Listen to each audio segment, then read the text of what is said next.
Olá, boa noite a todos, sejam bem-vindos. Eu sou Natália Lázari, nutricionista, e sou coordenadora do curso de pós-graduação de Nutrição em Oncologia aqui do Instituto Racine. É um prazer receber hoje um jornalista aqui para falar com todos nós, não só nutricionistas, mas profissionais da área da saúde, e os que não são da área da saúde também, afinal de contas, o tema de hoje é bem bacana, bem interessante.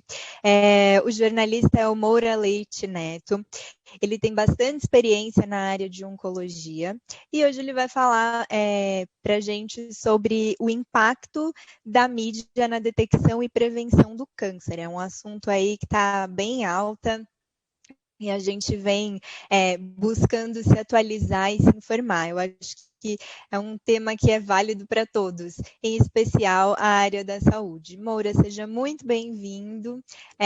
Ao longo aí da apresentação do Moura, fiquem à vontade para fazer perguntas, escrevam, participem, que ao término a gente vai conversar um pouquinho e aproveitar bastante de toda a sua experiência nessa área.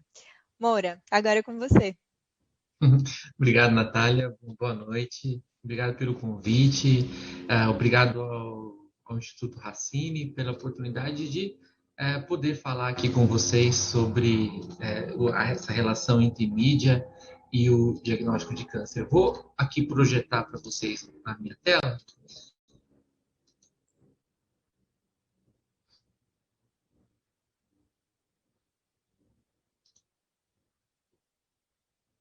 Vou colocar aqui no começo, em tela cheia.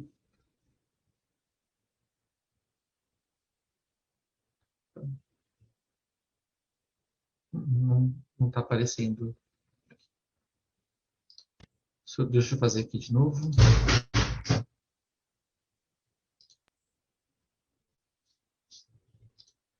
Aqui do começo.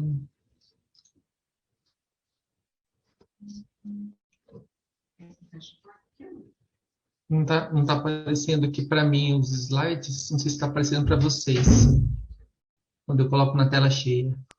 Moura, clica primeiro lá no primeiro slide, sobe a tela em cima, de novo. Certo. Aí clica no primeiro e inicia a apresentação de novo.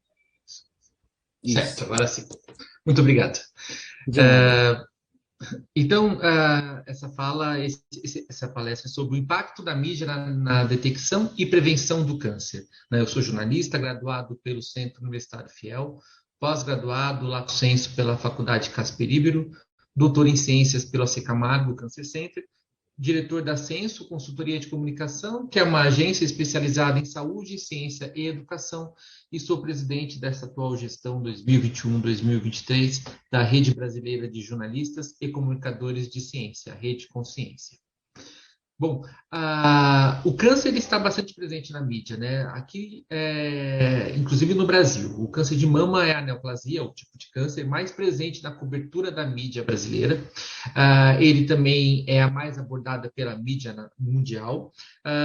E é muito importante falar sobre câncer para promover a conscientização da prevenção e dos programas de rastreio. A mídia de massa no Brasil, isso eu vi no meu mestrado, aborda em maior quantidade os tipos de câncer mais prevalentes na população brasileira. Mas como a mídia, né, fala-se muito sobre câncer, mas como que a mídia interpreta a doença, né? Existem muitas abordagens que elas não são tão eficazes ou não se tem o devido entendimento sobre a melhor forma de se levar de uma maneira assertiva e sem ruídos para a população, né?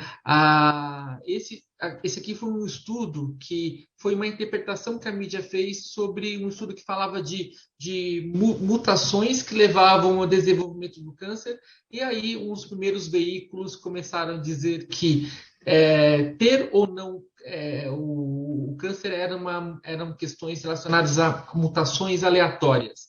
E aí já fizeram uma analogia muito equivocada de um jogo de sorte ou azar, e isso acabou gerando muito ruído, porque as pessoas estavam ali na dúvida, se é questão de sorte ou azar, por que eu vou me prevenir? Né? Depois que as matérias começaram a tentar consertar essa informação que chegou muito truncada ao se interpretar esse paper. E aqui é um exemplo de um documento, né? Enfim, de uma coorte realizada pela OMS, através do IARC, sobre o consumo de carne vermelha, né? E essa relação com o câncer, e principalmente câncer coloretal, né? E aí a interpretação que a imprensa fez foi de considerar qualquer tipo de consumo de carne nocivo, né? Não só o consumo moderado, né? Esse consumo moderado, ele não tem tanta relação, né? Ele pode, não que ele vai ser protetor, né? Porque ele vai causar danos ao DNA, mas que não chega ao ponto de ser um fator de risco relevante quando o consumo por semanal é bem pequeno, né? Sendo que a melhor notícia, a melhor manchete seria de falar que os embutidos, os alimentos com conservantes, enfim, eles sim entrariam nessa lista negra dos alimentos que de fato causam câncer, né? Que aumentam exponencialmente esse risco de câncer, colocando no mesmo patamar, por exemplo, do cigarro. Algumas situações acabam tomando conta da mídia, né, da agenda jornalística, como, por exemplo, quando a Angelina Jolie, em dois momentos, em 2013 e também em 2015, ela publicou textos no New York Times falando sobre a experiência dela com a mutação do gene BRCA, né, que é da síndrome de câncer de mama e ovário hereditário, né? Ela compartilhou essa experiência que acabou também repercutindo na literatura, né? Começou a se falar sobre a questão da mutação do BRCA, do teste genético, da profilaxia, né? Ou seja, da retirada preventiva das mamas, trompas, ovários, enfim, né? Ela optou primeiramente pela mastectomia bilateral, retirada das duas mamas, saiu em mais de um artigo, inclusive, mas a forma como a notícia foi maciçamente dada gerou muita confusão. Primeiro, no sentido de que as pessoas tinham uma certa dificuldade de entender que ela tem ou não tem câncer, ela tinha uma predisposição, mas o que isso significa? A sociedade, assim, a população geral nunca tinha ouvido tanto falar sobre síndrome hereditária de câncer, né? E o excesso de informação demorou para as pessoas assimilarem aquilo que eram as mensagens corretas.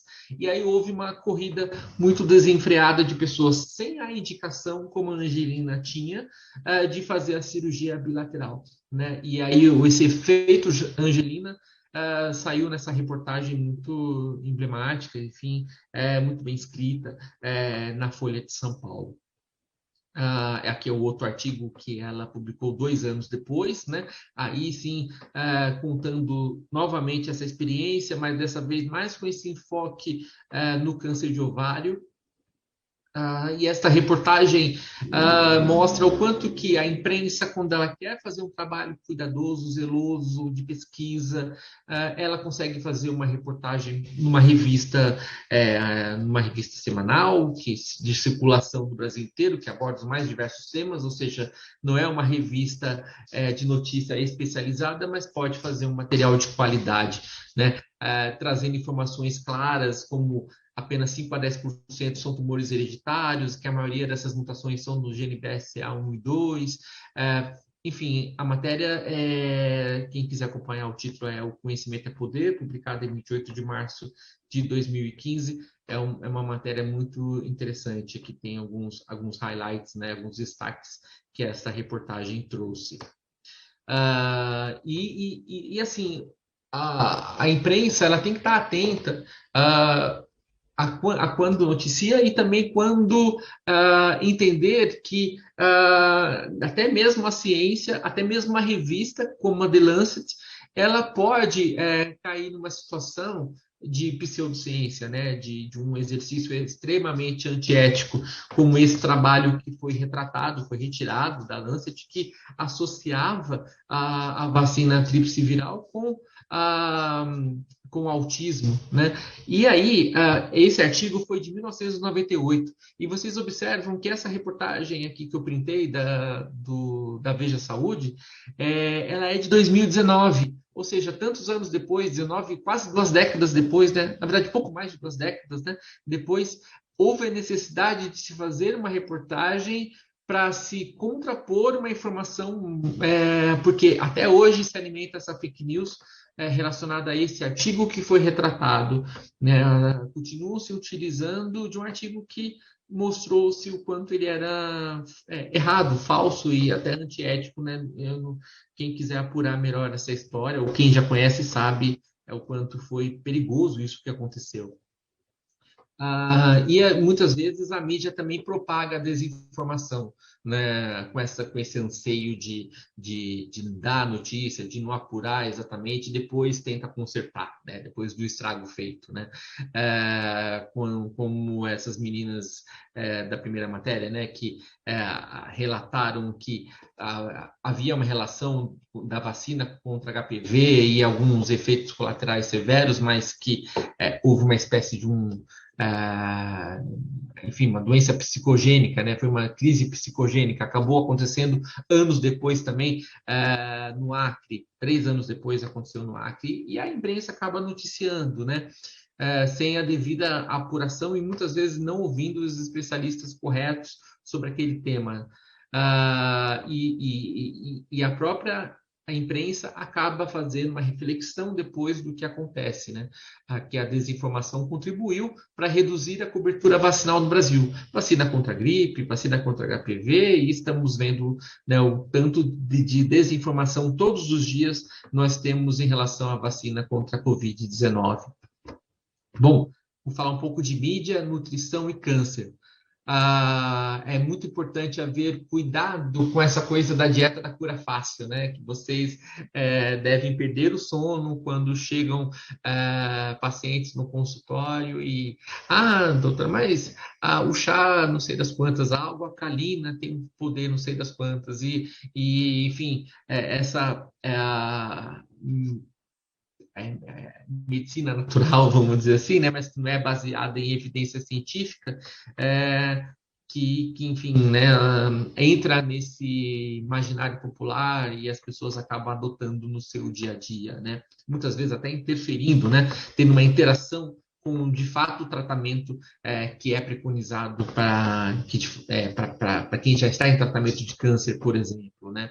Aqui é uma reportagem que destacou quais são as principais fake news que circulam na internet relacionadas a essa dieta anti-câncer, né? Que o carboidrato alimenta o câncer, que a quimioterapia não vai funcionar se a pessoa comer carboidratos, que proteína de fonte animal faz o tumor crescer. Isso sem falar nos clássicos cogumelo do sol, babosa, óleo de coco orgânico, a água alcalina, né, que citei no slide anterior, que o outro alimento ajuda a curar o câncer, e o quanto isso acaba sendo um contraponto negativo, né, em relação às informações que de fato são relevantes, né, de você incluir na dieta alimentos que de fato são benéficos, não que você vai se entupir de tomate porque tem licopeno e ele ajuda na prevenção do câncer de próstata, ou a cenoura relacionada a outros tipos de câncer, né?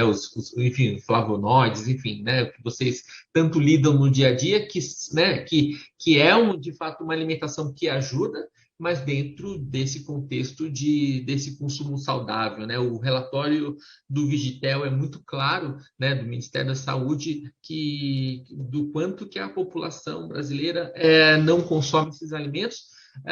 E não necessariamente eles são mais caros, né? Então, não necessariamente é uma questão só dessa desigualdade social tão grande que tem no Brasil. Aqui são respostas espontâneas que foram dadas no meu doutorado, BID-MAMA 2019, sobre o que você acha que ajuda a prevenir o câncer, né? Então, houve esse tipo de respostas, né?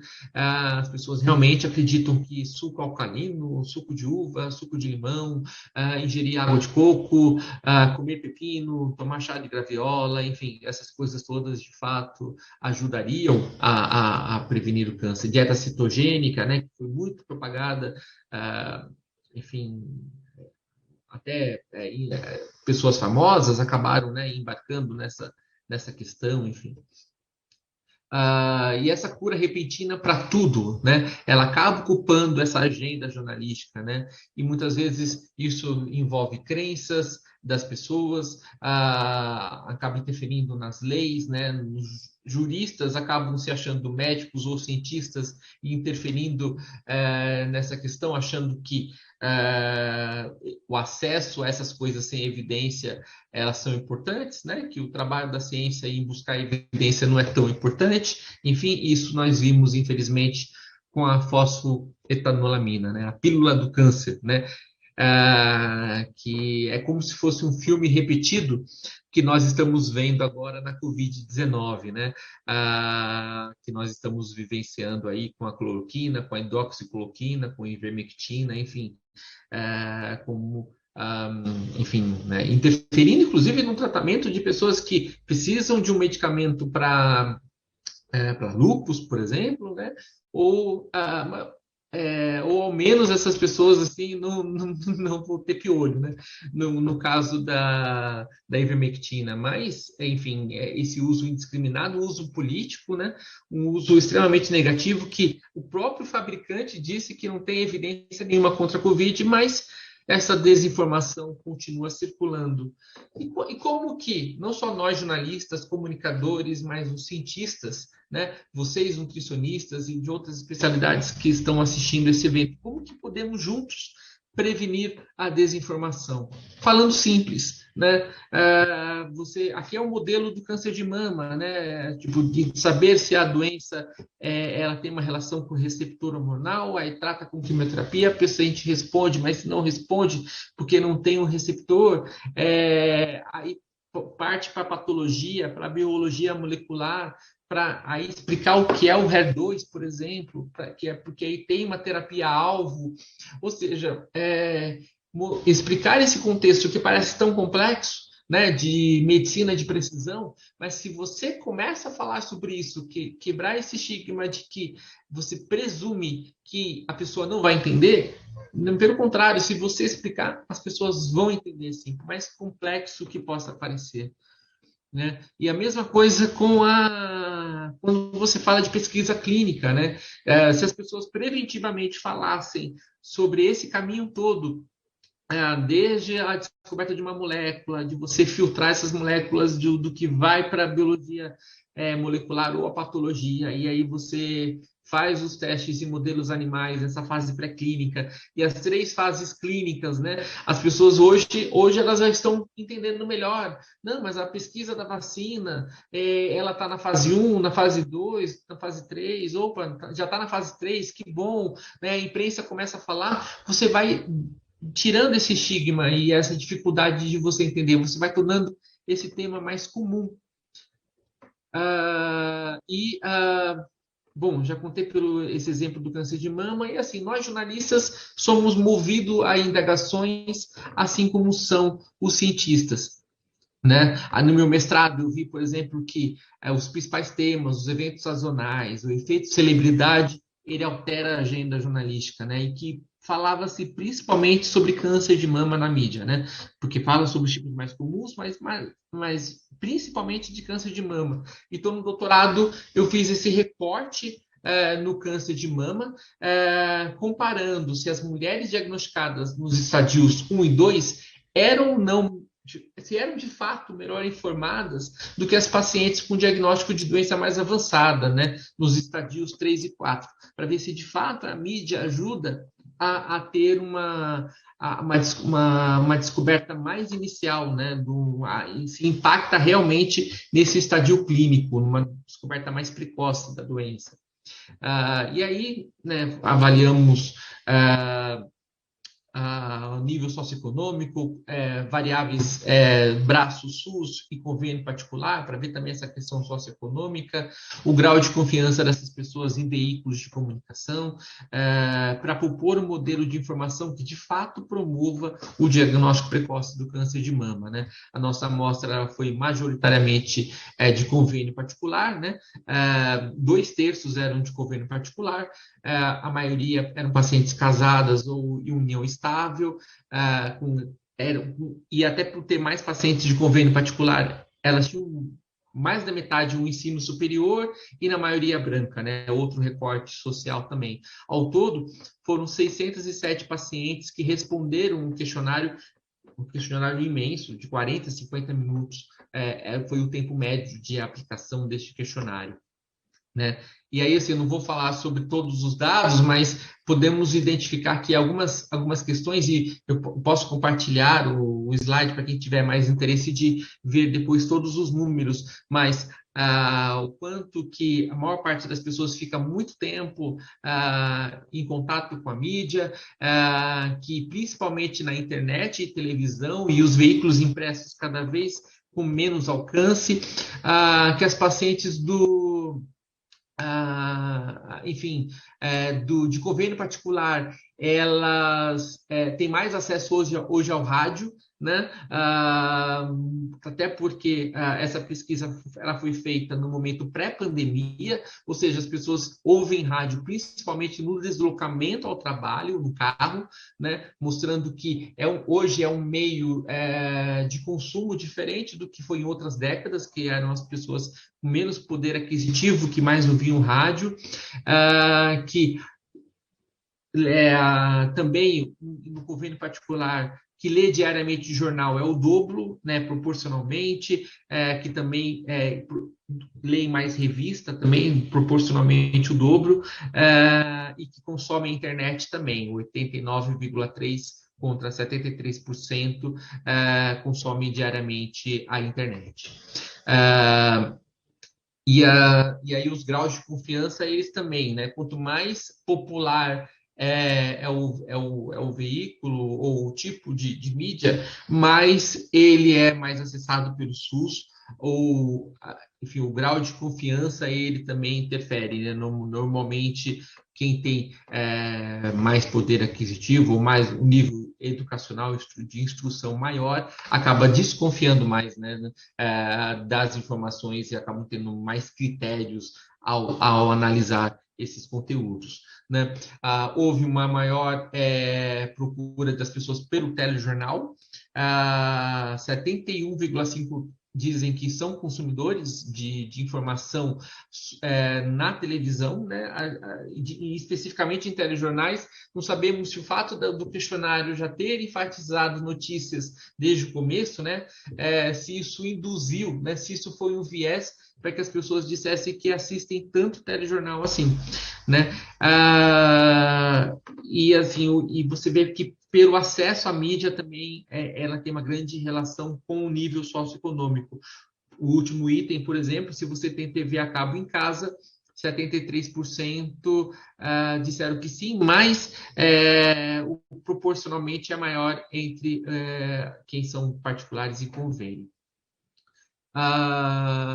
São usuários de rede social, né? As pacientes, 68,5% do SUS, e as pacientes do SUS têm mais acesso às mídias sociais, 78,2%. Uma mídia, né, uma rede social que fala sobre mercado de trabalho, né, que é de conversa entre pares, 6, 7 vezes mais frequente, prevalente entre quem é de convênio particular. Já o YouTube mostrou que entre as pacientes com câncer de mama, ele é mais popular entre as pacientes do SUS, 21,6% versus, né, 12,9%. E a mídia com maior penetração das mídias sociais é o Facebook, 66,2% dessas pacientes, 35% do Instagram, e se você faz um recorte para população mais jovem, as mulheres mais jovens com câncer de mama, né, essa diferença diminui um pouco, né, sobe um pouquinho aí o gráfico do Instagram, mas no geral, até pelo fato das mulheres, enfim, apesar de ter muitos casos já de mulheres na faixa dos 40, 50 anos, ou até abaixo dos 40 anos, né, com a avançada da idade, é o maior fator de risco para uma mulher ter câncer de mama, né? Aqui, o principal achado, né, do trabalho, que foi justamente a pergunta de pesquisa, né? Se as pacientes do SUS recebem o diagnóstico de doença em fase mais avançada ou não do que as pacientes de convênio particular. Sim, né? Como como a gente observa, né, tem mais T3, T4 entre as pacientes do SUS, com significância estatística. E outras perguntas nós fizemos, né, como se, você sabe qual é o mês de conscientização do câncer de mama?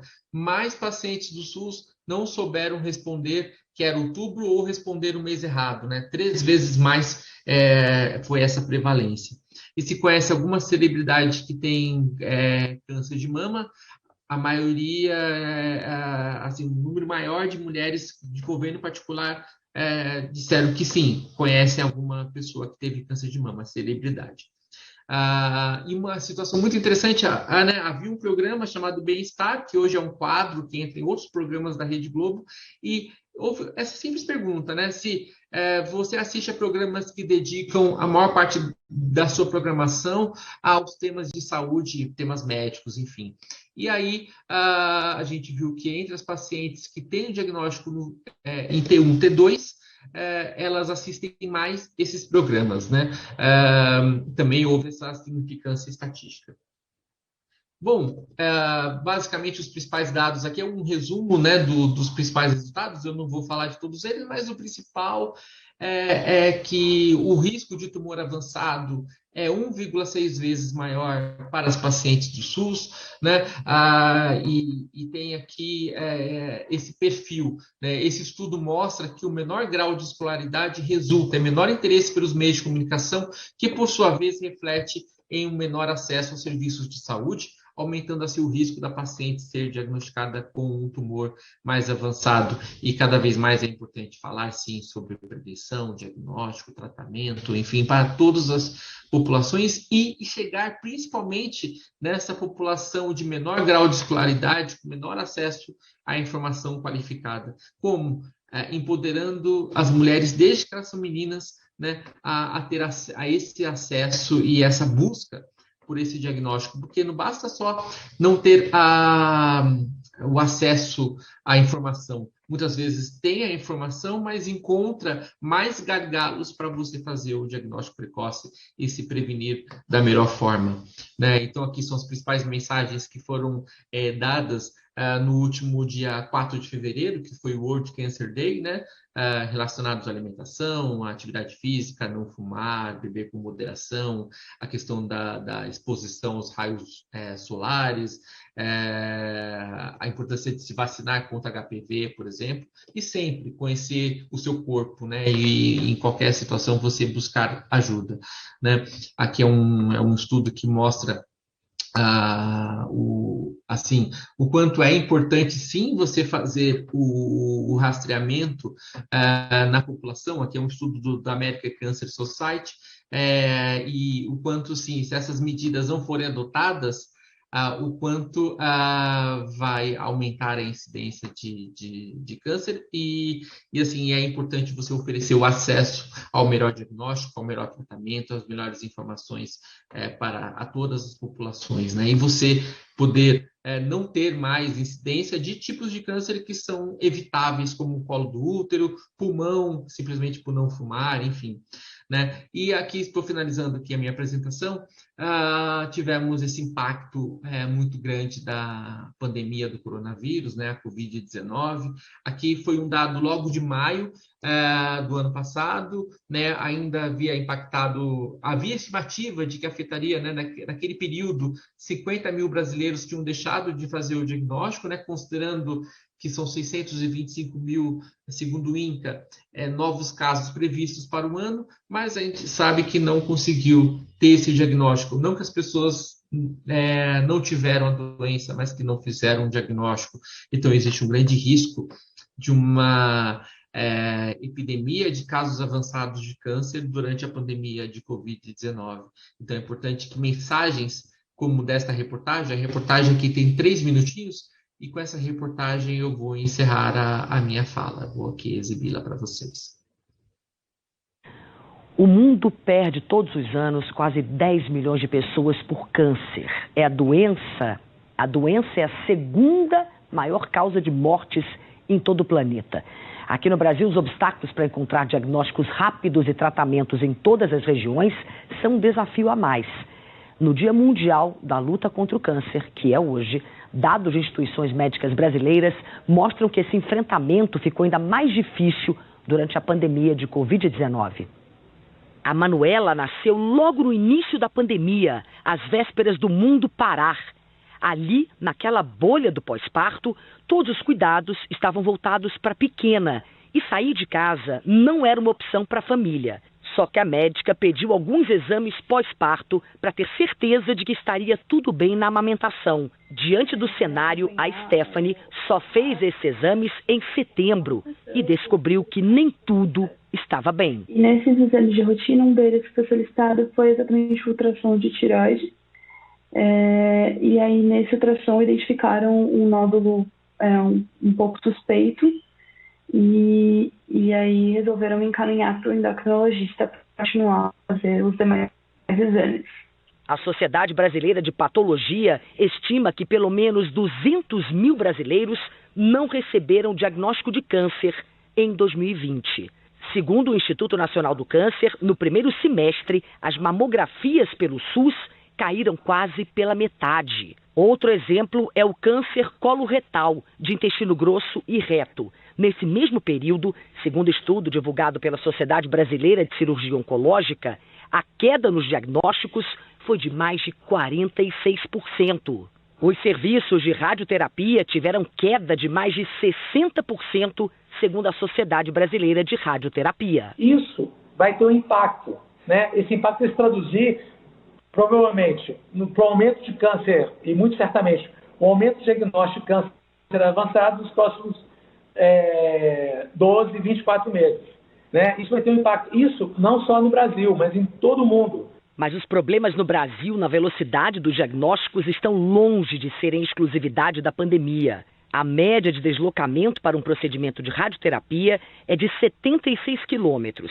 Quando a gente detalha mais esse mapa, descobre que as desigualdades são enormes. Em São Paulo, a média é de 33 quilômetros. Em Roraima, pula para mais de 1.600 quilômetros. O estado não tem qualquer serviço de radioterapia, segundo a Sociedade Brasileira de Radioterapia. Mesmo problema no Acre, onde a população precisa viajar quase 1.500 quilômetros. Não acha que outros países, até países desenvolvidos, não estão nessa situação? Não, estão sim, estão com dificuldade também. Vão começar a fazer diagnóstico de câncer avançado, entendeu?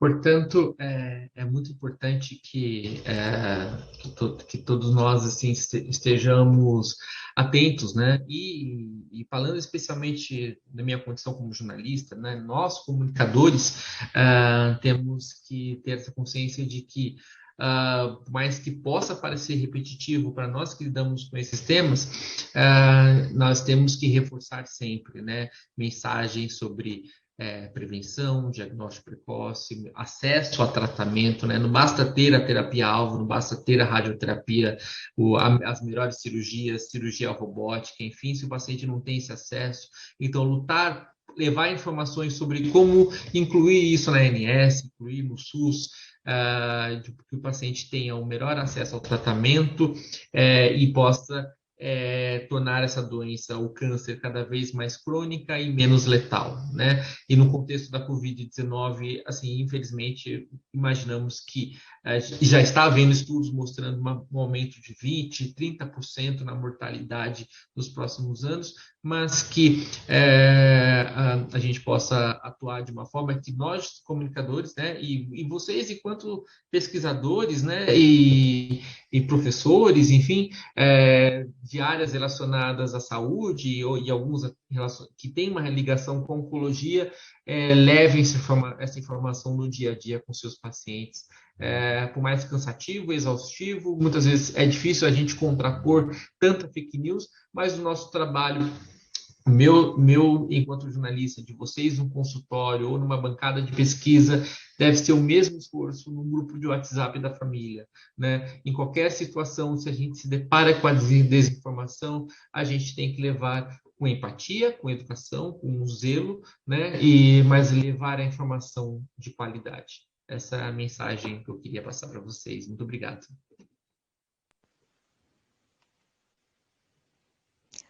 Moura, eu que agradeço, muito obrigada. Agora a gente vai ficar aqui no bate-papo, porque a gente tem, mediante aí a sua apresentação, acho que bastante coisa e muitos pontos para a gente conversar, né? Só colocar aqui alguns comentários, né? A gente teve gente colocando aqui, meu paciente acredita que graviola combate o câncer, e realmente eu mesma já peguei vários, né? Que foi um dos pontos que você citou. Citou, inclusive, que comer pepino pode também levar previne. pode prevenir o câncer, né? Essa eu não previne conheço. ou que causa, não me recordo agora. Nem que previne, nem que causa. Essa eu nunca ouvi, essa para mim foi novidade. E a gente leva na brincadeira, mas assim, olha a gravidade, né, que essa informação pode levar para uma pessoa. Tudo bem que se ela deixar de comer o pepino, por exemplo, não vai ser um alimento chave, mas quantos ali podem, por exemplo, como os carboidratos durante o tratamento do câncer, sim, fazerem falta para o estado nutricional final, geral, enfim, desse paciente, né? Então, são informações que realmente a gente tem que ouvir. O que eu sempre digo é que o nosso olhar para o paciente é muito importante. Escutar, a gente tem que treinar a nossa escuta, né? E eu acho que nós, enquanto profissionais da saúde, falta isso muitas vezes, né? Sim. Porque eles vêm lá com um relatório, com um caderninho de informações para a gente. E muitas vezes a gente não dá atenção, leva na brincadeira, tá bom, não comeu isso e não vai comer e tudo bem. E o fato de explicar dessa linguagem, né, eu acho bastante interessante. Eu vi que você colocou também o efeito Angelina, né? Sim. Que muitas mulheres procuraram aí pelos serviços para retirada da mama, correto? Sim, pacientes que não tinham essa indicação, né? Algumas que tinham câncer de mama, mas que não tinham nenhum histórico familiar, nenhuma associação com a HBOC, né, síndrome de câncer de mama e ovário hereditário, mas que queriam retirar, ou que, enfim, que tinham qualquer medo de um dia ter o câncer de mama, né? Então, teve até um dos trabalhos que eu encontrei na literatura que mostrava assim, aumentou o conhecimento das pessoas sobre síndrome hereditária, mas não o entendimento. Ou seja, você ter a informação não significa que você assimilou, né? Então, você tem que procurar explicar da maneira mais clara essas informações para as pessoas. Não é o excesso de informação, né? Porque foi uma overdose de informação naquele período, né? Só se falou de Angelina Jolie durante 2 semanas, pelo menos, em todos os veículos de comunicação do mundo. Sim, e assim, mas ressaltando, assim, na minha visão, é super importante quando uma celebridade fala sobre o seu diagnóstico. Ela tem todo o direito de não falar sobre isso, né? Mas quando ela se sente confortável em falar, sempre presta um serviço importante, porque você vê assim, as pessoas acabam tirando um pouco desse estigma, desse mito de que não se pode falar sobre câncer, e muitos se encorajam a falar ou a se cuidar melhor quando vem uma pessoa que eles tanto admiram falando sobre aquilo. Vamos lá. Eu tenho aqui também, Moura, a questão, eu vi que isso, eu me lembrei disso quando você colocou o efeito Angelina, né? Tem uma novela aí que eles estão reprisando em que a Carolina Dickman precisou de um transplante de células tronco e portanto ela raspou a cabeça. Eu vou me entregar agora que eu sou noveleiro, ainda mais de home office. Fico trabalhando com a TV ligada. É o Laços de Família. Isso, obrigada. Eu não sou muito boa de novelas, mas enfim. E o que eu vi foi justamente isso, que pela segunda vez, nem sei se foi a segunda, mas assim, a novela, no momento em que a novela passou, ela teve um maior índice de audiência já visto. E me parece que dessa vez, pelo que eu vi lá na reportagem, quando ela raspou a cabeça novamente, eu perdi, não assisto. Mas quando ela raspou a cabeça novamente, foi também super alto o índice de audiência novamente, mesmo sendo reprisada tarde, enfim. E ela descreveu que na época que fez isso justamente para passar essa mensagem da importância da doação de medula óssea, enfim. Então, realmente, quando a linguagem, como você colocou, ela é simples e ela é bem direcionada à população geral, ela vem com força, né? A gente vê de novo a importância da doação de medula, que é uma coisa que, nossa, há muitos anos a gente sabe que existe essa necessidade, tem campanhas, mas essas campanhas não chegam para a população geral, né? Sim. Então... porque assim, tem um trabalho todo feito por telejornais, mas eles atingem um público e às vezes as pessoas não estão tendo aquela atenção tão grande. Agora, quando você vive a história de uma personagem em uma novela e vê que ela está perdendo cabelo, você vê que a mãe vai se relacionar para poder ter um filho depois de uma idade avançada, porque, né, com esse filho ela tem uma chance de fazer a doação de medula. Tem todo um envolvimento emocional que aí a informação é passada como se fosse uma informação jornalística, mas ela está misturada ali no entretenimento, né, na dramaturgia. Por isso que é importante também alertar quando o entretenimento, né, a dramaturgia, ela também comete deslizes, né? Isso também acontece muitas vezes, de abordar temas de saúde de uma maneira que às vezes até alimenta um estereótipo ou que não é contada da melhor forma. Mas, normalmente, essas novelas das grandes emissoras, elas têm uma consultoria médica, científica, buscam, pelo menos, ter esse cuidado, né? Eu vi que você colocou na sua pesquisa também sobre o rádio, que ele era muito ouvido no trajeto, né? E agora com a pandemia, provavelmente, como você bem colocou, isso mudou, mas agora a gente tem os podcasts, né? Os podcasts. Que parece que vieram com força Clubhouse total. agora também é assim. Assim, a mídia ela está em constante transformação, né? Ela não só se converge, mas ela está em constante transformação.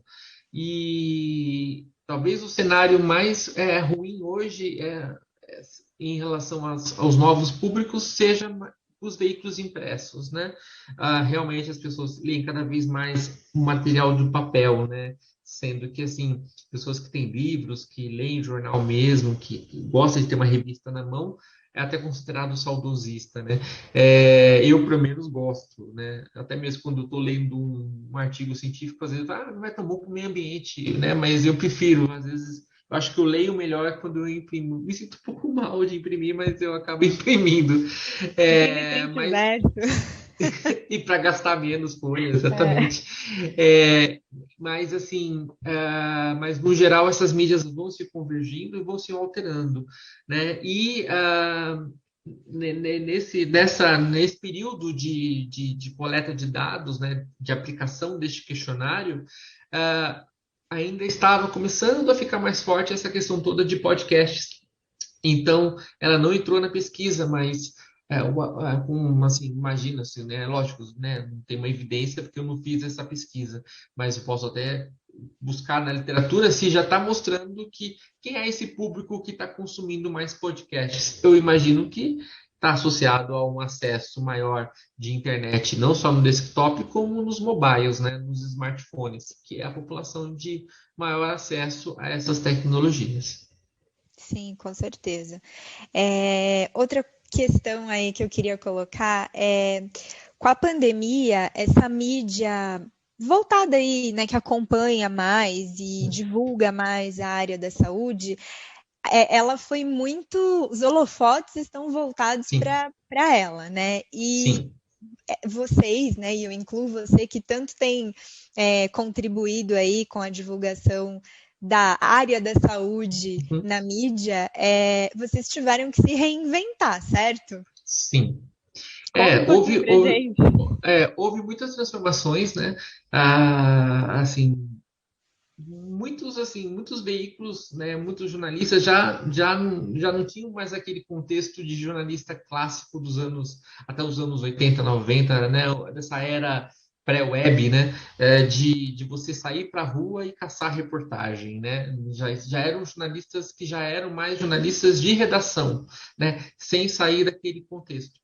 Com a pandemia, além de não ir mais para a rua, já começaram a não ir mais para a redação, né? Então começaram a atuar mais em home office. Então essas reuniões de pauta, essas decisões, elas acabaram tendo que ter uma organização para que essas pautas fossem decididas à distância, mas isso impactou nos principais setores, né? Aqueles que atuam na linha de frente da informação, né? Lógico, fazendo as devidas proporções. Uma coisa é você fazer linha de frente da saúde diante do paciente que está com Covid, né? Ou em risco de Covid. Eu estou dizendo linha de frente da informação, porque são aqueles que são de emissoras de TV, que tem que estar na rua, que tem que realmente se expor um pouco mais, né? Tem toda uma questão, principalmente no começo da pandemia, né?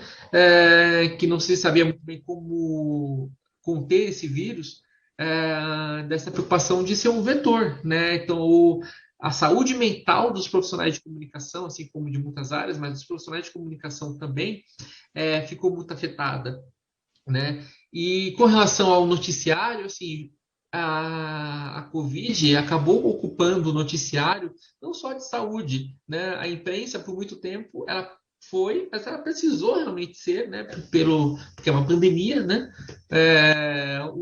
Acabou sendo monotemática no geral, né? Até quando você falava de política, de economia, era no entorno da Covid, né? E então isso fez com que muitos que não são entendedores de epidemiologia, de imunologia, enfim, jornalistas que nunca lidaram com pautas de saúde e ciência, tiveram que noticiar. Muitas derrapadas foram dadas, né? Até porque era uma doença que ninguém conhecia. A própria OMS deu suas derrapadas em mandar algumas informações que chegaram um pouco truncadas, né? Quiçá a mídia, né?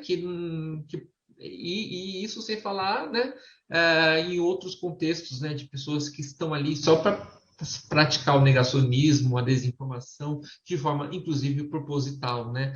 Que acaba afetando as pessoas que ficam nessa situação de não saber qual é a melhor ou não é a melhor informação, né? A gente poderia ter um encontro só para falar, por exemplo, de como que a população faz para saber diferenciar uma notícia verdadeira de uma notícia falsa, né? Porque às vezes a pessoa que está mandando aquela fake news é uma pessoa do convívio, é da família, que você confia, mas ele está sendo um propagador dessa desinformação. Mas como é que você que não sabe encontra, né? Enfim, esse cenário todo fez com que virasse um turbilhão mesmo na vida também dos profissionais de comunicação, de informação, e aqueles que são jornalistas preocupados com a qualidade da informação, em levar esse conteúdo com discernimento e baseado em evidência, muitas vezes isso veio acompanhado de uma angústia muito grande, porque você vê essa informação baseada em evidência, ela muitas vezes traz uma verdade que não é conveniente para quem está ouvindo, né? Você saber que é difícil você fazer uma vacina, que ela não ia surgir de uma hora para outra, que a cloroquina não é eficaz, que a ivermectina não é eficaz, que esse kit Covid é uma falácia, é difícil para a pessoa ouvir isso, né? Nesse sentido, a mentira acaba sendo muito mais conveniente, muito mais palpável, muito mais aceitável, né? Então gera uma angústia nessas pessoas, porque parece que você está dando um murro em ponta de faca, mas a mensagem, e aí eu me coloco nela também, porque eu, enquanto jornalista científico, né, um jornalista de ciência, eu tive esses momentos de angústia também de saber, será que a gente está fazendo? Está valendo a pena, né? As pessoas vão entender o que a gente está dizendo, mas quando a gente vê que a situação poderia estar muito pior se esses trabalhos de informação não tivessem sido levados adiante, a gente vê que realmente vale, né? Vale a pena perder o sono, você levando informação, por mais que seja absurdo, se você imaginar que em pleno século XXI você tenha que falar de certas coisas, né? Você tenha que defender a ciência desta forma, que as pessoas, enfim, atacam a ciência como se ela fosse inimiga das pessoas. Muito legal. Estou me sentindo aqui muito importante entrevistando um jornalista. Imagina, invertendo um pouco o papel, normalmente é jornalista que entrevista, né? Vamos lá, vamos continuar, Moura, que tem bastante coisa. Tenho aqui um comentário da Thaís Miola para você, que trabalhar com o Moura foi uma ótima experiência. Exemplo de que bom, fico profissional feliz. que sempre priorizou a ciência. E é fácil que bom. Uma nutricionista muito querida, é uma amiga, né, a Thaís. Eu gosto muito dela. Fico feliz. Uma pergunta para você da Terezinha de Carvalho. Sim. Por favor, o que ocorre quando um político famoso, como por exemplo o prefeito de São Paulo, tem sua doença publicada? Há efeitos sobre a população? E obrigada, ela agradece aqui. Assim, assim, quando é uma celebridade que tem uma doença, lógico, existe uma comoção, né, assim como aconteceu mais recentemente com a Fátima Bernardes, né, que ela, enfim, tem um câncer de endométrio, né, inclusive houve até um certo ruído, né, porque os primeiros veículos falaram que ela tinha câncer no útero. Aí, calma, gente, vamos entender se é câncer de colo do útero ou do corpo do útero, né? Porque a informação muda totalmente, né? Porque a causa é outra, o fator etiológico, né? É outro, a forma de prevenir, o tratamento, enfim. Depois foi visto que era de endométrio, né? Existe essa comoção e essa informação é passada. No caso de um político e que governa uma cidade tão importante quanto São Paulo, existe aquela coisa, será que ele vai governar até o final, né? Mas, assim, eu acho que o mais importante, independente do espectro político da pessoa, é você desejar que a pessoa se recupere, que tenha, enfim, que enfrente bem o câncer, né? Ele está tendo um tratamento muito exaustivo, né? Que está o impactando muito. Não dá para se saber até que ponto eles abrem ou não abrem tanto o diagnóstico, né? Porque, enfim, é um direito do paciente. Eu acho assim que é um direito do paciente se empoderar do máximo de informação que ele queira receber, né? Mas o que ele vai fazer com essa informação é um direito dele, de levar ou não para a população, né? Ele está aí tendo uma sobrevida, que, segundo os primeiros prognósticos, está sendo até surpreendente, né? Mas acho que ajuda a chamar atenção para que as pessoas vejam que a doença existe, que existe forma de se curar, que até mesmo a doença agressiva, ela pode ter uma sobrevida de um certo prazo, né? Por exemplo, muito se fala, eu tenho uma preocupação muito grande quando fala da importância da prevenção e do diagnóstico precoce, para não parecer também para o paciente que tem um câncer metastático, por exemplo, que então eu não tenho chance. Não, hoje você tem, né, para várias doenças, você consegue, às vezes não a cura, né, mas você consegue estender uma sobrevida com qualidade, né, para o paciente metastático. Então, acho que nesse sentido está sendo interessante a forma como o Bruno Covas está mostrando isso, né?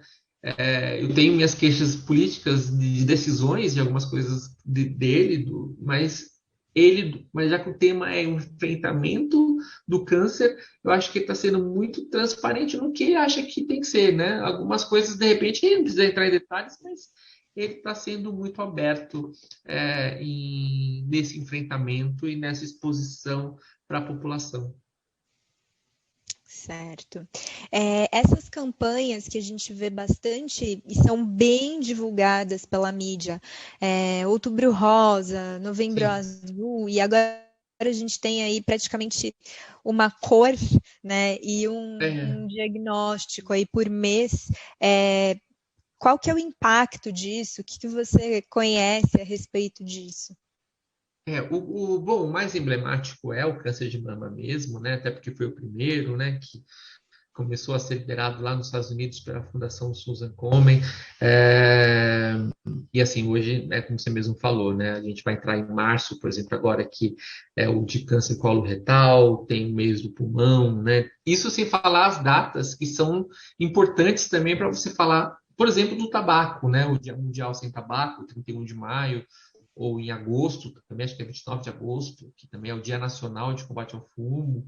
Enfim, essas datas elas são importantes, mas assim, pensando enquanto jornalista, é importante assim, eu acho que pensar duas coisas, né? Se você apenas fala dessas informações naquele período, fica aquela coisa assim muito cansativa, né? De você falar muito só naquele tempo.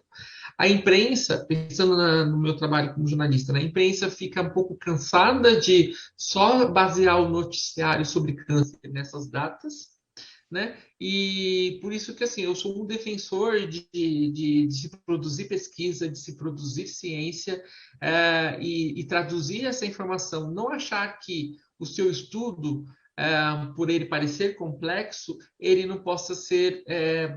porque se você fez sua pesquisa, você partiu de uma pergunta de pesquisa, você partiu de uma hipótese. Então, nessa hipótese, alguma coisa você pensou que vai refletir para a sociedade, né? E nessa resposta, né, você tem a notícia. Eu até brinco assim que ao ler um paper e ler uma notícia, a pirâmide tem que ser invertida, sabe? Porque o trabalho começa pelo abstract, né? Vem metodologia, vem depois que a conclusão vai estar lá embaixo, né? Depois da discussão até. No caso de uma notícia, é justamente a conclusão, né? Então você vê, se a sua conclusão foi interessante, ela pode ser sim uma notícia, né? E aí eu acho que é uma forma de você manter isso o ano todo. Então, assim, respondendo a sua pergunta, eu acho que essas datas, essas efemérides, elas são importantes sim, né? Porque até você se organiza enquanto calendário de você não negligenciar algumas doenças, né? Mas que é importante você falar disso da maneira mais diversificada possível. Legal. Bom, a gente sabe, né, que o câncer é a segunda causa de morte no mundo. Sim. E você colocou aí na sua apresentação, e é assustador que 200 mil brasileiros deixaram de ter o diagnóstico de câncer, Sim. né? Isso é um dado aproximado, claro, né? Sim. O impacto disso para a área da saúde, de modo geral, né, vai ser uma coisa assustadora daqui, não sei, acho que um ano, enfim, né, quando isso chegar. Nos próximos 3 anos, né, uma coisa meio gradativa. É claro, assim, para alguns tipos de câncer, né, tipo, talvez o impacto seja menor, né, porque o crescimento é mais indolente, mais lento, mas se você pensar o câncer como um todo, né, você deixar de diagnosticar 200 mil pessoas de uma estimativa do INCA de 625 mil, é um terço, né? É um terço da população que deixou de aproveitar essa janela de diagnosticar um pouco mais cedo a doença, né? E a gente sabe o quanto isso é impactante para a saúde da pessoa e para a saúde financeira de um país, né? E o quanto isso vai sobrecarregar o quê? O SUS, né? O SUS que é tão importante, mas que acaba sendo maltratado por essas questões, né? Além do subfinanciamento, enfim, que aí são outras questões. Eu acho que vale seguir aí o que você colocou, né? Começa pelo grupo da família, né? Divulga informação que não é fake, pessoal, vamos fazer os preventivos, os exames de rotina, procurar os profissionais adequados, porque a gente não tem como abraçar o mundo, infelizmente, mas a gente conseguir ir plantando a informação aí, eu acho que isso já vem para ajudar, pelo menos uma pequena parte ali que seja da população, porque vai ser algo muito assustador. Eu acho que é um impacto tão grande quanto, por exemplo, a pandemia, né? Quando isso tudo vier de uma vez. A gente até estava conversando um pouco antes, né, Moura? Como a mídia tem que ter cuidado para colocar essa informação dos casos de câncer e do número de mortes por câncer, que é muito alto, e não menosprezar a pandemia e os cuidados Exatamente. em relação não a minimizar isso, né? a pandemia. Essa foi uma preocupação que eu tive enquanto profissional de comunicação, né, atuando como assessor de imprensa, né? Para quem não sabe o que seria um assessor de imprensa, né? É aquele que é um mediador entre especialistas, entre cientistas, ou entre uma empresa, né, ou entre uma organização, uma sociedade médica, no caso de saúde, né, e a imprensa, né? Então, assim, é aquele que pensa no plano de comunicação, de possíveis pautas que vamos sugerir para o jornalista que está num veículo de comunicação. Então, na hora de fazer essa sugestão, uma preocupação que eu tive, né, que a gente teve, foi de vamos falar sobre isso, de não negligenciar o diagnóstico de câncer, né, porque há esse risco desses casos mais avançados virem depois, né, mas ao mesmo tempo não parecer que está sendo contra o distanciamento, né, todas as medidas de controle da pandemia, né. Então, assim, né, a gente buscou esse equilíbrio ao levar essa informação adiante. Muito legal. Amor, eu queria te agradecer. Infelizmente, nosso tempo aqui acabou, mas foi muito bacana a sua participação, né? Se deixasse, acho que eu ficaria aqui horas perguntando sobre mídia e oncologia para você. Muito obrigada mesmo. Eu gostaria de agradecer a todos que assistiram e participaram aqui com a gente.